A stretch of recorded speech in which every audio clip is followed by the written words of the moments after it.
góor gu bare fayda woon yàlla xam na ko. su ko defee nag li ci des mooy coow li ci mbedd mi te amul benn njëriñ. li am njëriñ mooy kilifa yi ñu fexe ba bu jàmm dee am ñépp bokk ko et puis c'est tout, y a pas autre chose. te mën nañ ko dox mën nañ ko wax parce que jàmm dañ ko dox dañ ko wax.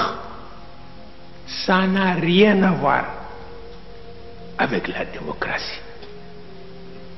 Démocratie système occidental rek la bu ñoo tànni kilifa nga xëy dem sànni sa carte mu jeex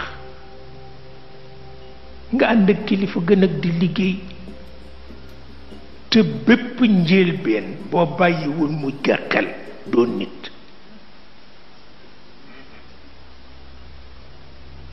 bépp njëlbeen boo bàyyiwul mu gàkkal doo nit. moo tax mu mat di bàyyi xel. dama jàng baat bu tuuti am ku bind ni Cheikh li muy bañal doomam Moustapha mooy désillusion. Or amul ci suñu vocabulaire désillusion amu ci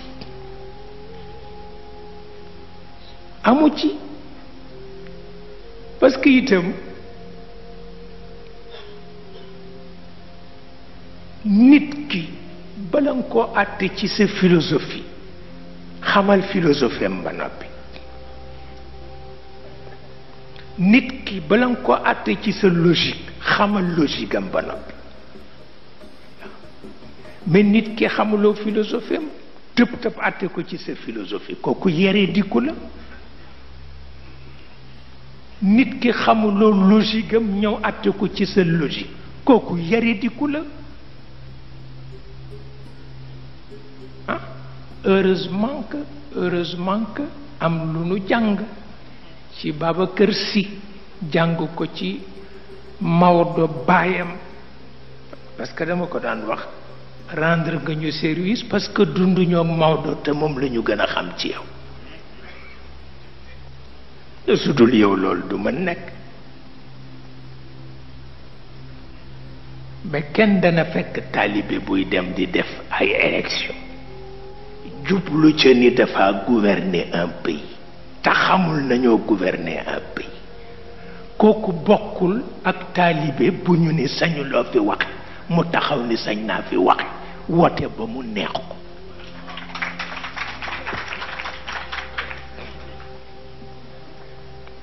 kooku lool rek la.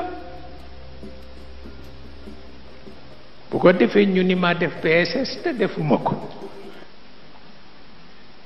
te nga laaj ku ko def ñu wax la ko.